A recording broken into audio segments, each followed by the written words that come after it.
Welcome to the Learning Pines YouTube. We hope this video helps. You start by installing a monitoring tool that reports power draw. MSI Afterburner and HW Info work on Windows, while NVIDIA SMI works on Linux and Windows with NVIDIA drivers. Once installed, enable sensor polling and on-screen overlay, set sampling to 0. 5 to 1 second so you catch spikes, and turn on logging to CSV. Make sure to close other apps so you get a clean baseline. This avoids misleading readings caused by background workloads. You next run a controlled workload, like a benchmark or stress test, to see how the GPU behaves under load. Once the test starts, watch the sensor panel or run the NVIDIA SMI query loop to log power. Draw every second.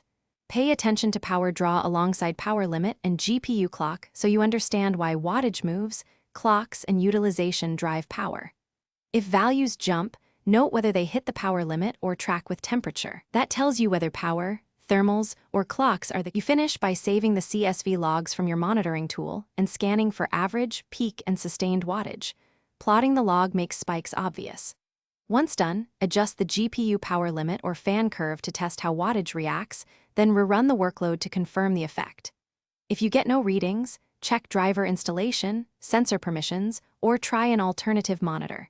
Sometimes OEM control apps conflict, so disable them and retry. That troubleshooting step usually resolves missing wattage data. Thanks for watching. Consider subscribing if we helped you.